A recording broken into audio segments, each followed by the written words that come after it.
இப்ப என்ன பண்றது? இந்த கருமத்தை எப்படியாவது ஒழிச்சு கட்டணும்னு பார்த்தா எனக்கு ஒண்ணுமே தோண மாட்டேங்குது சுதா. இரு பொறுமையாரு, இரு இப்ப கதவை சாத்திட்டு வந்துடுறேன். யாராவது கேட்டுட்டா பிரச்சனை ஆயிரும். சரி சுதா. இப்ப கேளு சுதா, இதுக்கு என்னதான் பண்றது? இதுக்கு என்னதான் தீர்வு? என் பையனை தான் இங்க சேர விடக்கூடாதுன்னு நான் நினைச்சிட்டு இருந்தேன். ஆனா எப்படியோ சேர்ந்து தொலைஞ்சிட்டான். ஆனா என் பொண்ணு நான் இங்க இருந்து காப்பாத்தி ஆகணும். இந்த குடும்பமே எனக்கு வேண்டாம், இவங்க சங்காத்தமே வேணாண்டா. என் பையனையே பிரிச்சு கூட்டு போகணும்னு நினைச்சிட்டு இருக்கேன். ஆனா அவன் எப்படியோ கண்டுபிடிச்சு கடைசியில அவ கழுத்துல தாலியும் கட்டிட்டான். அது கூட போய் தொலையுது. ஆனா இனிமே இந்த வீட்டுல நான் இருக்கவே மாட்டேன் சுதா.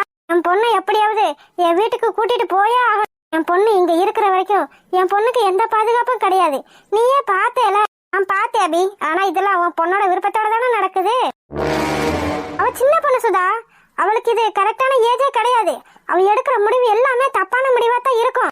அதனாலதான் சொல்றேன், எனக்கு இந்த குடும்பமே வேண்டாம் சுதா. நான் சொல்றத கேளு. இதுக்கு ஏதாவது ஒரு வழி பண்ணு சுதா. சரி, ஏதாவது ஒரு வழி பண்ணுவோம். முதல்ல ஐசுவா இங்க இருந்து நம்ம கூட்டிட்டு போயே ஆகணும். அப்படின்னாத்தான் இதுக்கு ஒரு வழி பிறக்கும். இதுக்கு விடுவானா அவன்? அவ ஓன் பொண்ணு அபி. அவளை இங்க இருந்து கூட்டு போறதுக்கு யார்கிட்ட பர்மிஷன் கேட்கணும்? ஆமா ஆமா, அவ என் பொண்ணு. அவளை நம்ம இங்க இருந்து கூட்டிட்டு போயே ஆகணும். இங்க இருந்து கூட்டிட்டு போய் கண்டிப்பா வேற யாருக்காவது அவளை கல்யாணம் பண்ணி வச்சே ஆகணும். வேற யாருக்காவதா? அவன் விட்டுருவானா என்ன? என்ன சொல்ற சுதா? விட மாட்டானோ? அது எப்படி விடுவான்? உன் பொண்ணைய எப்படி கெட்டியா புடிச்சு வச்சிருந்தான், நீ ஏன் பார்த்தல? அப்படி இருக்கும்போது வேற அவனை எப்படி தாலி கட்ட விடுவான்னு நீ நினைக்கிற? ஐயோ சுதா, இப்ப நான் என்ன பண்றது? என் பொண்ணை நான் எப்படியாவது காப்பாத்தி ஆகணுமே. இதுக்கு வேற வழியே இல்லையா சுதா? இருக்கபி, இந்த விஷயத்த பத்தி தெரிஞ்ச ஒருத்தனால மட்டும்தான் உன் பொண்ணோட கழுத்துல தாலி கட்ட முடியும். ஐயோ சுதா, எனக்கு ஒன்னும் புரியல. இந்த விஷயத்த பத்தி அவனுக்கு எல்லாம் தெரிஞ்சிருக்கணும். ஏன் உன் பொண்ணை பத்தி எல்லாம் தெரிஞ்சிருக்கணும். அவனால மட்டும்தான் உன் பொண்ணு கழுத்துல தாலி கட்ட முடியும். அது மட்டும் இல்ல, இந்த கல்யாணத்தை பத்தி யாருக்கும் தெரியக்கூடாது. ஏன் உன் புருஷன், உன் மாமியார், மாமனார், ஏன் உன் பையன், யாருக்குமே இந்த கல்யாணத்தை பத்தி தெரிஞ்சிருக்க கூடாது. அப்படி இருந்தா தான் உன் பொண்ணை நம்மளால காப்பாற்ற முடியும் அபி. ஆமா ஆமா, என் மாமியார் கிழவி ஒருத்திக்கு இந்த விஷயம் தெரிஞ்சா போதும், எல்லாத்துக்கும் தெரிஞ்சிடும். அப்புறம் நம்ம போடுற பிளானும் வேஸ்டா போயிடும் சுதா. ஆமா ஆமா, முக்கியமா அந்த கிழவிக்கு மட்டும் தெரிஞ்சிடவே கூடாது. ஒரு நிமிஷம் அபி, என் பையன் போன் போடுறான்னு நினைக்கிறேன். சரி சுதா. சொல்லு விக்கி. என்னம்மா, கரெக்டான நேரத்துல தானே போன் போட்டிருக்கேன்? ஆமா ஆமா, கரெக்டான நேரம் தான். என்ன சுதா கரெக்டான நேரம்? அது வந்து அபி கரெக்டான நேரம் தானா இல்ல சாமி கும்பிட போறான் போல, அதான் கரெக்டான நேரம்னு கேட்டுட்டு இருக்கான். ஓ அப்படியா, சரி சரி, பேசு பேசு. என்னம்மா திருவி திருவி கேக்குதா என்ன?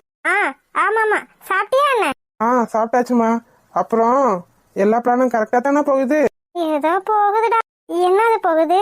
இவ ஒருத்தி ஒண்ணும் இல்ல, வாழ்க்கைலாம் எப்படி போகுது, தங்கச்சி எல்லாம் எப்படி இருக்கான்னு கேக்குறான். அதான் ஏதோ போகுதுன்னு சொல்றேன். என்னம்மா சரியான பொம்பளையா இருக்கும் போல திருவி திருவி கேள்வி கேட்டுட்டு இருக்கு. இப்படிலாம் இருந்தா எனக்கு பிடிக்காது பாத்துக்க. ஏய் பொறுமையா இருடா, எல்லாத்தையும் நான் பாத்துக்கிறேன். சரி சரி, சீக்கிரமா வேலை எல்லாத்தையும் முடிச்சிட்டு கடைசியில பிளான் என்னன்னு என்கிட்ட சொல்லு. சரி, நீ நல்லா சாப்பிடு, பாத்து இரு சரியா? நான் நல்லாதான் சாப்பிடுறேன், பாத்து இருக்கிறேன். சரிப்பா, போன் வைக்கிறேன். சரி. இப்ப சொல்ல அபி. சுதா, உனக்கு ஒரு பையன் இருக்கான்ல, நீ கூட ஐடில வேலை பாக்குறான்னு சொன்னீங்க.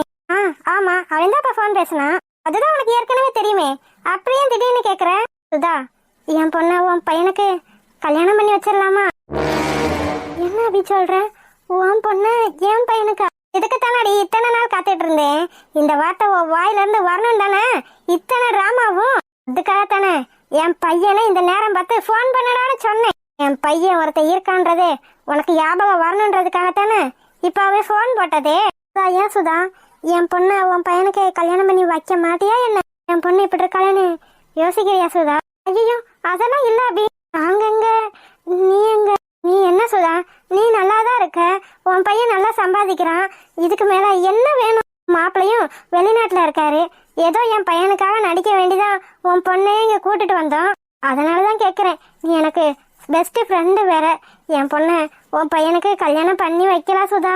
அபி அது வந்து இதனால உனக்கு எதுவும் பிரச்சனை? எனக்கு எந்த பிரச்சனை வந்தாலும் பரவாயில்ல, என் பொண்ண அவனுக்கு மட்டும் நான் கல்யாணம் பண்ணி வைக்க மாட்டவே மாட்டேன். என் பையன்தான் எப்படியோ கெட்டு சீரழிஞ்சு போயிட்டான்.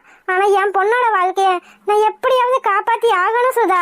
ஆனா அபி வேற IPS ட்ரைனிங் போயிட்டு இருந்தா, ஒருவேளை அவனுக்கு வேலை ஏதாவது கிடைச்சு அதனால ஓ மனசு மாறலாமே. மாறாது சுதா, மாறவே மாறாது. அவன் கலெக்டருக்கே படிச்சாலும் அவனுக்கு கலெக்டர் வேலையா கிடைச்சாலும் என் மனசு மட்டும் என்னைக்கும் மாறவே மாறாது. என்னைக்கு இந்த வீட்டுல நான் சம்பந்தப்படுத்த கூடாதுன்னு நினைச்சனோ, ஆனா அது என் பையன் மூலியமா நடந்துருச்சு. இப்ப என் பொண்ணு இந்த வீட்டுல வந்து மாட்டுறதுக்கு எனக்கு விருப்பமே இல்ல. என் பையன் தான் அறிவுகிட்டத்தனமா என்னமோ பண்ணிட்டான்றதுக்காக என் பொண்ணு இப்ப அப்படித்தான் இருக்கா. ஆனா அவளை நான் கொஞ்சம் கொஞ்சமா மாத்திடுவேன் சுதா. என் பொண்ணை எப்படியாவது இங்கேருந்து நான் கூட்டிட்டு போயே ஆகணும். கூட்டிட்டு போய் எப்படியாவது அவ மனசை மாத்தி எப்படியாவது அவளை சுத்தமா உன் பையனுக்கு நான் கல்யாணம் பண்ணி வைப்பே சுதா. சரி அபி, நீ இவ்வளோ கேட்கறதுனால நான் சரின்னு சொல்றேன். ஆனா இதனால உனக்கு எதுவும் பிரச்சனை வந்துடக்கூடாது, பாத்துக்க. உனக்கு மட்டும் பிரச்சனை ஏதாவது வந்துச்சா என்னால தாங்க முடியாது அபி. ஆனா ஒண்ணு, என் பையனெல்லாம் எப்படி சம்மதிக்க வைக்க போறேன்னே தெரியல. ஏ சுதா, உன் பையன் வேற யாராவது? அப்படிலாம் இல்ல அபி. என் பையன் நான் போட்ட கூட தாண்டவே மாட்டான். என் பொண்ணு அப்படித்தான். நான் பார்த்த பையனை தான் கல்யாணம் பண்ணிக்கிட்டு போனா இப்ப சந்தோஷமாவும் இருக்கா. அதனாலதான் சொல்றேன், என் பையன் தானா ஒரு வார்த்தை கேட்கணுமே அபி. ஆனா அவன் எடுக்கிற முடிவுதான் என்னவா இருக்கும்னு தெரியல. சுதா, உன் கூட நானும் வரேன். உன் பையனை பார்த்து பேசி சம்மதம் என்னன்னு கேட்டுறலாம். அவனை இங்கே வர சொல்லலாம். ஆனா இங்க வந்தா பிரச்சனை ஆயிரும். அதனால வெளியே போய் பார்க்கணும். உனக்கு சம்மதமா? எனக்கு சம்மதம் தான் சுதா. உன் பையனை நாளைக்கே வர சொல்லு. நாளைக்கே வர சொல்லி அவன் பையன்கிட்ட சம்மதமா இல்லையான்னு கேட்டுறலாம். சரி அபி, இது போன்ல கேட்க வேண்டிய விஷயமா இருந்தா போன்லயே கேட்டுடலாம். ஆனா இது கல்யாண விஷயம் பாத்தியா, அதனால அவன்கிட்ட நேர்ல தான் போய் கேட்கணும். ஒருவேளை அவன் இந்த கல்யாணத்துக்கு சம்மதிக்கலனாலும் எப்படியாவது பேசி அவனை இந்த கல்யாணத்துக்கு சம்மதிக்க வைக்கணும். இதெல்லாம் உன்னோட விருப்பத்துக்காக தான் அபி. ரொம்ப சந்தோஷம் சுதா. நீ இல்லைன்னா என் பொண்ணோட வாழ்க்கை நாசமா தான் போயிருக்கும். சரி அபி, உன் பொண்ணை எப்படியாவது ஓ வீட்டுக்கு கூட்டிட்டு போற வழிய பாக்கணும். அதான் நாளைக்கு உன் பையனை பார்க்க போறமே. உன் பையனுக்கு மட்டும் என் பொண்ணை பிடிச்சி இந்த கல்யாணத்துக்கு சம்மதம்னு சொல்லிட்டானா அடுத்த நாளே என் பொண்ணை என் வீட்டுக்கு கூட்டிட்டு போற வேலைய நான் பாத்துருவேன். சரி அபி, அப்ப சரி. இனிமே எல்லாத்தையும் நம்ம பார்த்து பார்த்து பத்திரமா தான் செய்யணும். சரி சுதா. அப்பாடி, நான் போட்ட பிளான் வேஸ்ட் ஆகல. இவ பையனை தான் ஏன் வலையில சிக்க வைக்கணும்னு நினைச்சேன். ஆனா முடியல. ஆனா இப்போ உன் பொண்ணு வசமா சிக்கிக்கிட்டா. உன் பொண்ணை வச்சு உன்கிட்ட என்னென்ன கறக்கணுமோ அத்தனையும் கறந்துருவேன். வா சிவா, சிவா இங்க ஒரு நிமிஷம் வாயா. என்னம்மா? சிவா, உன் ஆசை நிறைவேற போகுது. ஏன் ஆசை நிறைவேற போகுதா? என்ன சொல்றீங்க? உனக்கு கல்யாணம் நடக்க போகுதுடா. கல்யாணமா? அதான் நீங்க முடியாதுன்னு சொல்லிட்டீங்களே. அதான் இசைய கல்யாணம் பண்றதுக்கு நீங்க இன்னும் ஒத்துக்கலவே இல்லையே. ஏண்டா, எப்ப பாரு இசை இசை இசை. உனக்கு அவளை விட்டா வேற பொண்ணே கிடையாதா என்ன? உனக்கு நான் வேற ஒரு நல்ல பொண்ணா பார்த்து வச்சிருக்கேன். நாளைக்கே பொண்ணு பார்க்க போறோம். டேய், என்னடா நான் பேசிட்டு இருக்கேன், நீ பாட்டுக்க போற? பாருங்கம்மா, யார கேட்ட பொண்ணு பாத்தீங்க? யாரடா கேட்கணும்? நான் உன் அம்மா. உனக்கு எப்பேற்பட்ட பொண்ணை பார்த்து கல்யாணம் பண்ணி வைக்கணும்னு எனக்கு தெரியாதா என்ன? தெரியாதுமா, உங்களுக்கு தெரியாது. என் மனசுக்கு பிடிச்ச பொண்ணை கல்யாணம் பண்ணி வைங்கன்னு கேட்டா நீங்க என்னடா வேற பொண்ணை பார்த்துட்டு வந்திருக்கேன்னு சொல்றீங்க. இதுல இருந்தே தெரியுது உங்க லட்சணம் என்னன்னு. சிவா, நான் பொறுமையா பேசிட்டு இருக்கேன்னு மட்டும் நினைக்காதடா. என் பொறுமைக்கு ஒரு எல்லை உண்டு. அதேதாம்மா நானும் சொல்றேன். நான் பொறுமையா பேசாம இருக்கேன்றதுக்காக நீங்க வேற பொண்ண பாக்குறதெல்லாம் இதோட நிப்பாட்டிக்கங்க. எனக்கு பிடிச்சது இசைதான், இசை மட்டும்தான். கோவப்படாதீங்க. கோவப்பட்டீங்கன்னா அப்புறம் என்ன நடக்கும்னு எனக்கு தெரியாது. சரியா? வேணும்னா இசை கிட்ட பேசி இசை எனக்கு கல்யாணம் பண்ணி வைங்க. அதை விட்டுட்டு வேற பொண்ணை பாக்குறேன் கிண்ணா பாக்குறேன்னு எங்கேயாவது போயிட்டு வந்தீங்கன்னு வச்சுக்கோங்க, அப்புறம் உங்களுக்கு தான் அலைச்சல் மிச்சம்.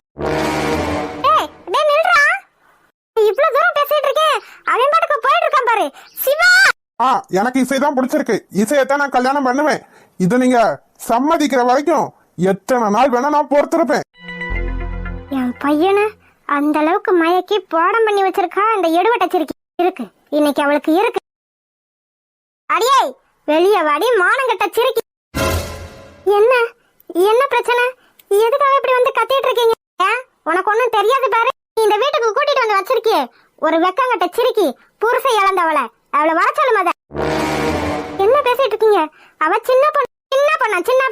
சின்ன பொண்ணுதான் எவ்வளவு பெரிய காரியத்தை பண்ணி வச்சிருக்கா தெரியுமா? ஏற்கனவே மத புருஷனை கொன்னுட்டா.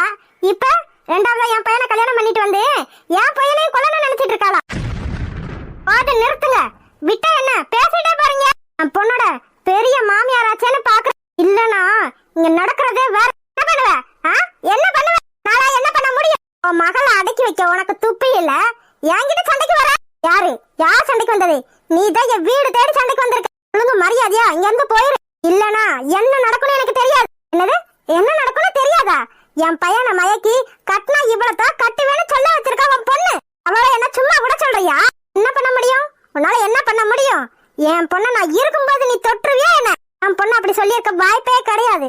வேணும்னா உன் பையனை போய் அடக்கி வச்சு அவனுக்கு வேற பொண்ணை கல்யாணம் பண்ணி வைக்கிற வழியா பாரு. அதை விட்டுட்டு என் வீட்டு முன்னாடி வந்து கத்துற வேலை வச்சுக்கிட்ட மவளே என்ன பண்ணுவேன்னு தெரியாது.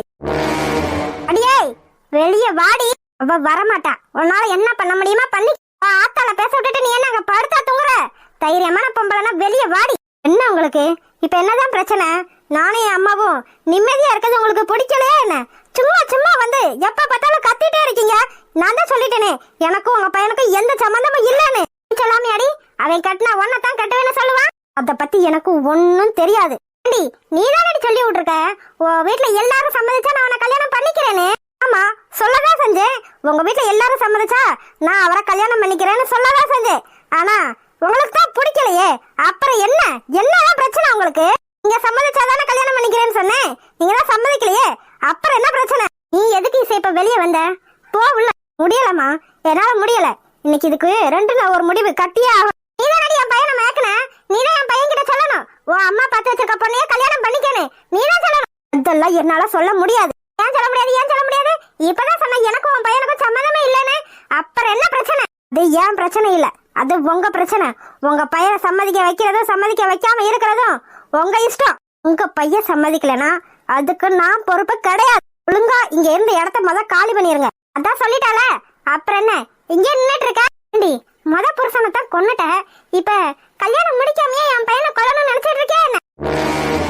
பாருங்க, நீங்க தேவையில்லாம வாய விட்டுட்டு இருக்கீங்க. அப்புறம் நானும் பேச வேண்டியிருக்கும். பாத்துக்கங்க. என்னடி பேசுவ? என்ன பேசுவ? என்னடி பேசுவ? என்னடி பேசிடுவ? நீ ஒரு பொம்பளையாமா? வயசு பிள்ளைட்ட இப்படி கத்திட்டு இருக்க. சரி நீ உள்ள போ. நீ எதுவும் சொல்ல வேண்டாம். சொல்லுடி. சொல்லிதான் பாருடி. நீ சொல்லுடி. பாருங்க, எனக்கு எதுவும் தெரியாதுன்னு நினைச்சிட்டு இருக்கீங்க. எனக்கு எல்லாம் தெரியும். நான் சொன்ன அவ்வளவுதான். நீங்க என்னடி சொல்ல போற?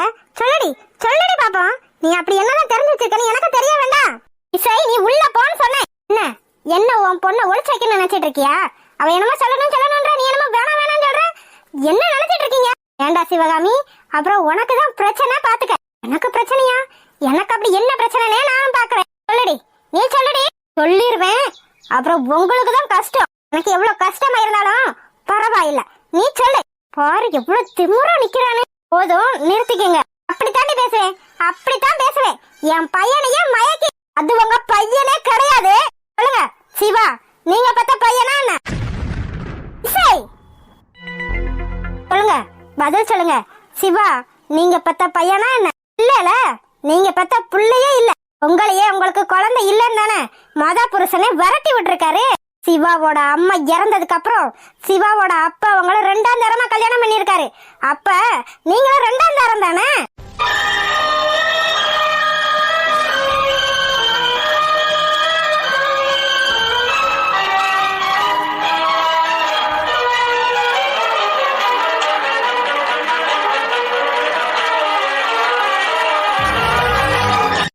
போதும் நிறுத்து. நீ உள்ள போ. அம்மா போதும் இசை போன்னு சொன்னேன். யார் மனசையும் கஷ்டப்படுத்த கூடாதுன்னு உனக்கும் சரி உன் அக்காவுக்கும் சரி சொல்லி கொடுத்துதான் வளர்த்திருக்கேன். ஆனா நீ அம்மா நான் போன்னு சொன்னேன். அப்படி பேசினது தப்புதான். உங்க மனசை கஷ்டப்படுத்தின மாதிரி பேசியிருக்கான்னு எனக்கும் தெரியும். ஆனா மன்னிச்சுக்கோங்க, தெரியாம பேசிட்டா. சின்ன பொண்ணு தானே. இனிமே என் பொண்ணு உங்க பையன் விஷயத்துல தலையிட மாட்டா. மன்னிச்சுக்கோங்க. நீங்க உங்க பையனுக்கு யார வேணா கல்யாணம் பண்ணி வைங்க. இதனால எங்களுக்கு எந்த பிரச்சனையும் இல்ல. ஓ இசை உள்ள போ. அம்மா நான் பேசுனதுல தப்புதான் இசை. அது அவங்களோட வாழ்க்கை. அத பத்தி பேசுறதுக்கு நமக்கு எந்த உரிமையும் கிடையாது. இதேதான் நானும் சொல்றேன். அவர் இறந்து போயிட்டா அதுக்கு நான் என்ன பண்ண முடியும்? என் வாழ்க்கைய பத்தி பேசுறதுக்கு இவங்களுக்கு என்ன உரிமை இருக்கு? இசை திருப்பி திருப்பி பேசிட்டே அந்த சண்டை தான் வரும். பேசாம போன்னு சொன்னேன். அம்மா சிவகாமி, சிவகாமி என்னாச்சு சிவகாமி? நெஞ்சு வலிக்குது. சரி போய் தண்ணி எடுத்துட்டு வா. சரிம்மா அதான் எடுத்துட்டு வரேன். மாமி ஒண்ணும் இல்ல பயப்படாத. முடியல. சரி சீக்கிரம். இத வந்துட்டேம்மா, இந்த வந்துட்டேன். அம்மா தண்ணி கொண்டாய். சரி ஒண்ணும் இல்ல ஆண்டி. நான் இப்ப ஆம்புலன்ஸுக்கு கால் பண்றேன். மாமா சீக்கிரம் வாங்க மாமா. பொம்பளை பிள்ளை நானே கிளம்பிட்டேன். இவர் என்னதான் பண்றாரோ தெரியல. அவ விருந்துக்கு வேற கூட்டு போயிட்டா. இவர் வர்றதுக்குள்ள அங்க விருந்தே முடிஞ்சாலும் முடிஞ்சு போயிரும். அப்பாடி ஒரு வழியா வந்துட்டீங்க போல. வந்தாச்சு போலாமா? போலாமே. போறதுக்கு முன்னாடி ஒரு சின்ன விஷயம். என்ன விஷயமா? என்ன விஷயம்? இன்னைக்கு ரொம்ப அழகா இருக்கியே. ஆமா, டெய்லி இதை சொல்லத்தான் செய்றீங்க. அழகா இருந்தா அழகா இருக்கேன்னு சொல்லத்தான் செய்வாங்க. இன்னைக்கு கொஞ்சம் ஓவர் அழகா இருக்கே. அதெல்லாம் ஒண்ணும் இல்ல, நீங்க சும்மா சொல்றீங்க. இல்லையே, இன்னைக்கு கொஞ்சம் அழகு கூடி இருக்கே. அதெல்லாம் ஒண்ணும் இல்ல, நீங்க வாங்க மத. இல்ல இல்ல இல்ல, இன்னைக்கு உன் ஃப்ரெண்டு வீட்டுக்கு போறாங்கவும் அழகு கூடியாச்சோ? ஆமா, ஃப்ரெண்டு வீட்டுக்கு போறேனே அழகு கூடுது. நீங்க அப்படியே நான் ஹனிமூன் கூட்டு போறீங்க பாத்தீங்களா, அதான் அழகு கூடிருச்சு. ஓ, உனக்கு இந்த ஆசை வேற இருக்கா? ஹனிமூன் தானே, போயிட்டா போச்சு.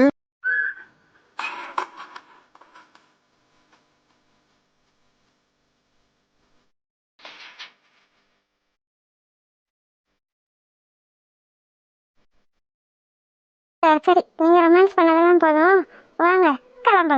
கொஞ்ச நேரம் உனக்கு பொறுக்காவே. பொறுத்ததெல்லாம் போதும், வந்து பாத்துக்கலாம். இப்ப கிளம்புங்க. ஓ, வந்து பாத்துக்கலாமா?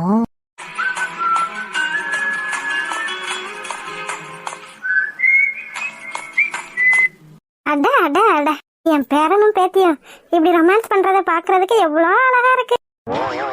இதே மாதிரி ஜோடியா ஐசுவையும் தேவாவையும் பார்க்க எவ்வளவு நல்லா இருக்கும். எப்படியாவது இவங்க 2 பேரையும் சேர்த்து வச்ச மாதிரி ஐசுவையும் தேவாவையும் சேர்த்து வச்சிடணும். இவங்க ஜோடி மாதிரியே அவங்க ஜோடியும் எவ்வளவு அழகா இருக்கு. பாக்குறதுக்கு கண்கொள்ளா காட்சியா இருக்கு. என் பேரனாலையும் சரி என் பேத்தியாலையும் சரி இந்த வீட்டோட உறவு இனிமே முறியவே முடியாது. எனக்கு அப்புறம் என் பிள்ளைக்கு யாருமே இல்லையோ, எங்க என் மருமகன் ஒரு தீர்க்காலை அவ பிரிச்சிருவாளோன்னு நினைச்சேன். நல்ல வேலை என் பேரன் என் பேத்திய விரும்பி இருக்கான். ஐசு என்னடனா தேவாவை விரும்பி இருக்கா. எனக்கு என்ன ஒரு சந்தோஷம். என் 2 பிள்ளைங்களும் இனிமே பிரியவே பிரியாதுங்க. அண்ணன் தங்கச்சி உறவு இனிமே ஆயுசுக்கும் நீடிச்சுக்கிட்டே இருக்கும். என்ன நடக்குதுங்க? இங்க வந்து ஆள் நின்றுக்கிறது கூட தெரியாம 2 இப்படி ரொமான்ஸ் பண்ணிட்டு நிக்குது. கிளவி அதை ரசிச்சு ருசிச்சு பாத்துக்கிட்டு இருக்கு. என்ன பின்னாடி ஒரு கெட்ட நாத்தம் அடிக்குது. ஐயோ, போச்சு கிளவி பார்த்துட்டா. உனக்கு என்ன இங்க வேலை? ஒன்னுல சுச்சு சும்மாதான். என்ன சுச்சு சும்மாதான்? என்ன உளறிட்டு இருக்க?